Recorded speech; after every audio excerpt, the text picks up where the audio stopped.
Welcome to Jane Agency. Ang topic natin for today's video ay paano mag-join sa Tala TV app.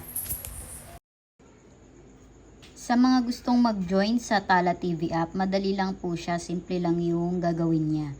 Una, paki-message lang muna itong page namin na Jane Agency PH.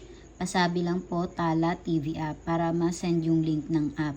Marami po kasi kaming apps, kaya paki-mention yung apps na gusto nyong applyan.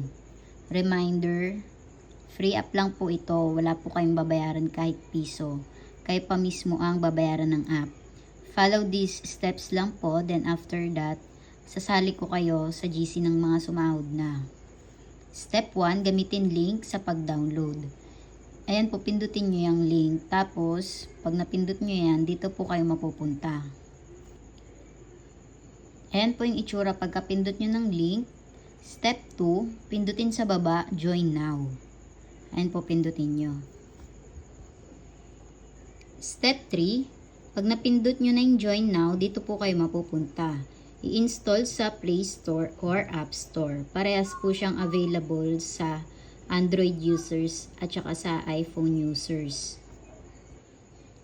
Step 4, mag-login through Google or Facebook or phone number or line. Pili lang ng isa dyan. Kung saan nyo prefer i-login yung account nyo.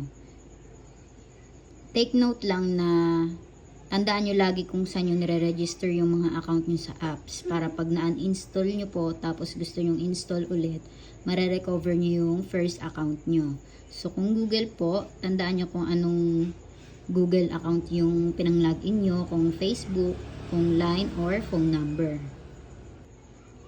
Step 5, paki-complete ng details, profile pic, gender, nickname, then ilagay ang code Y16KMZ. Pindutin confirm. Ayan po, maglagay kayo ng real picture nyo, tapos kung male kayo, ilagay nyo, kung female, ilagay female. Yung nickname nyo, pwedeng full name, tapos ito yung code, ayan po ilalagay. Tapos pindutin po yung confirm. Step 6, pindutin become streamer. Ito po pindutin nyo dito. Tapos pindutin nyo po, hanapin nyo become a streamer. Para makapag-submit po tayo ng application, para makapag-apply tayo kung pasado tayo sa basic salary ni Tala TV every month. Step 7, pagkapindot nyo po ng become a streamer, ganito yung lalabas. Pindutin nyo lang tong link, copy link, pindutin po. Step 7, pindutin copy link, then i-open sa Chrome. Step 8, nasa Chrome na tayo, dito siya i-copy paste po natin. Tapos pag lumabas na yan, i-enter nyo lang po. Step 8, i-copy paste dito sa Chrome para ma-open ang link. Step 9, pagka pindot ng link, ganito yung itsura na lalabas. Paki-fill upan lang lahat. Dito sa Tala ID, kung ano po yung ID number ng account mo sa Tala TV app, lagay nyo po dyan, type here, dyan. Yung Tala name nyo, pakilagay ng full name mo. Mas maganda po kung real name yung gagamitin natin kasi mas maganda siya kapag nakapasa, real name yung nakalagay dun sa sheet. Agency ID 791 ang ilagay. Ayan lang po yung ilalagay, 791. Agency name Jane Agency PH ang ilagay. Ayan po, yan, Jane Agency PH. Pag na-fill-upan na po yun lahat, ito naman yung next na fill-upan sa baba niya. Previous platform. Pindutin nyo po yan. Paki-mention yung apps na sinalihan mo dati if meron. Ayan po, i-mention nyo po yung apps na sinalihan nyo. Or kung wala naman, lagay nyo lang po na ano. Ayan, yung sinalihan natin before. Maglagay ng 3 pictures na malinaw at maayos ang background. Ayan po. Make sure po gandahan nyo yung picture na ina-upload nyo para makapasa agad tayo para sa basic salary. Host type, please select your classification. Regular host lang po yung ilagay dyan. Ayan, regular host. Upload audition videos. Mag-upload ng video, malinaw at maayos ang background. 10 to 20 seconds, pakilala lang. Ayan po, upload kayo dyan. Submission date, kung kailan po kayo nag-fill up, yun yung ilagay yung date.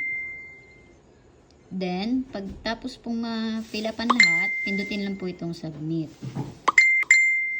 Step 10, pasend sa akin yung screenshot if may lumabas ng ganito. Ayan po yung itsura niya kapag napindot nyo na po yung submit. Pakisend lang po sa page para alam namin na nakapag-submit na kayo. At doon sa step 11, yun po yung link ng GC para makapag-join po kayo doon. Guidelines, 3,000 to 8,000 pesos monthly basic salary.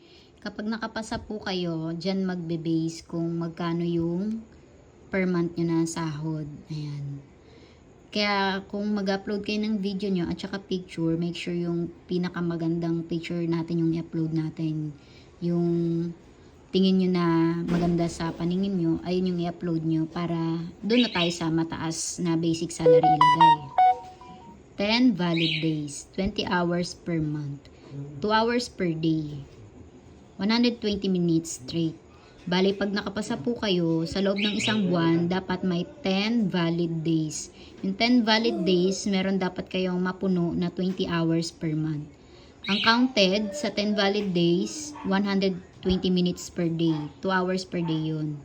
Ayan. Mas maganda kung i-straight nyo po siya kasi counted siya pag straight. Kapag putol-putol kasi, hindi siya counted sa ngayon. Ayan. Bali, yung 10,000 rupees quota, kapag sa 3,000 po kayo nakapasa, kadalasan kasi yung mas maraming nakakapasa sa regular na 3,000. Ang quota nyo po, 10,000 rupees quota, first and second month only. Halimbawa, naka-quota na kayo ng first month, halimbawa, June kayo nakapasa, June din kayo nag-start. Ang quota nyo po, 10,000 rupees. June, July, 10,000 rupees ang quota nyo. 3,000 yung sahod nyo per month. Tapos, pag third month nyo na, bali June, July, August. Bali August, pataas, August onwards, 20,000 rupees quota na po yung need yung targetin per month. Ganun pa rin po yung basic salary nyo, 3,000 to 8,000 pesos. Depende kung saan kayo nakapasa. Tapos, yung malalaman nyo kung need nyo mag-self-recharge kada end of the month po. Kasi minsan, yung mga nagla-live, nagkakaroon naman sila ng gift sa live. Kaya hindi na nila kailangan mag-self-recharge. Pero kung wala po kayong gifter sa live, pagkasahod nyo, magtabi po kayo ng pang-recharge nyo. Ganun yung ginagawa ng ibang members. Or collect kayo ng coins para may pang-trade kayo na gift. 20,000 rupees, 1,000 pesos. Ayun po yung minimum withdrawal natin. Kapag mababa sa 20,000 rupees, hindi nyo po makakash out yung pera nyo. Self-withdrawal app, direct sa GCash nyo at Paymaya.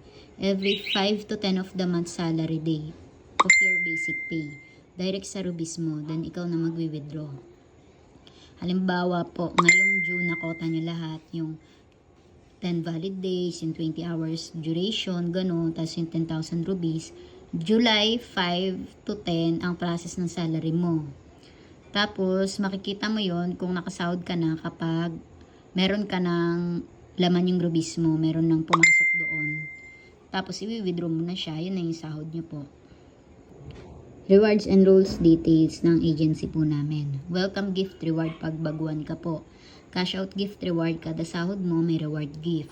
4% commission per quota invited. Pag may invite po kayo, tas kumota sila, may 4% commission po kayo.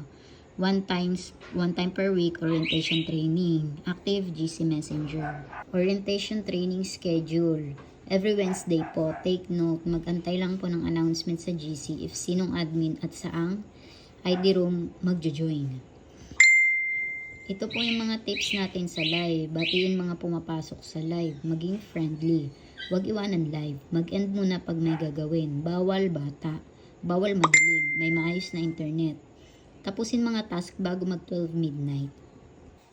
Cash out Rubis rewards list. Ayan po yung mga cash out reward gift namin. Depende sa Rubis mo po. Basic salary Rubis not counted. Ayan.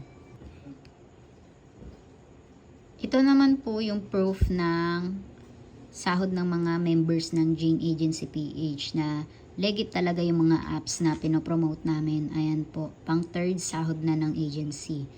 ng team namin.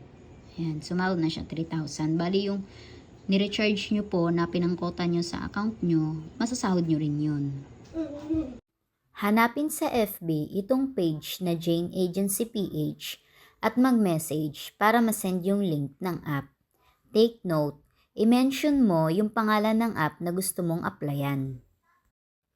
Paki-subscribe na rin sa ating YouTube channel at paki-like na rin ng ating video. Paki-follow na rin sa ating TikTok account. Paki-like na rin sa ating Facebook page. Maraming salamat.